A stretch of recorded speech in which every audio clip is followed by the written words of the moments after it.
আপনি যখন বা আপনারা যখন কোনো কবরস্থানের পাশ দিয়ে কোথাও যাবেন, হেঁটে যাবেন অথবা গাড়িতে যাবেন, তো কবরবাসীর শান্তির জন্য কি দোয়া পাঠ করবেন?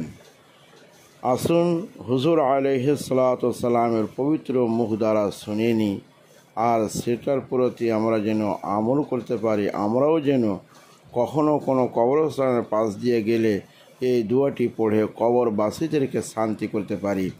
আন ইবনে আব্বাসিন قال مر رسول الله صلى الله تعالى عليه وآله وسلم بقبور المدينة فأقبل عليهم بوجهه فقال السلام عليكم يا أهل القبور يغفر الله لكم ولنا أنتم سلافنا ونحن بالأثر।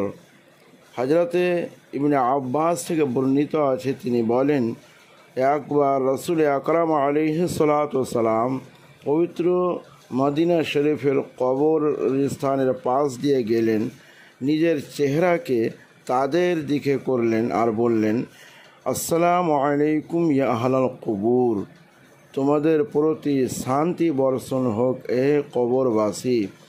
তোমাদেরকে এবং আমাদেরকে আল্লাহ তাআলা যেন ক্ষমা করেন, বখশাইয়া দেন।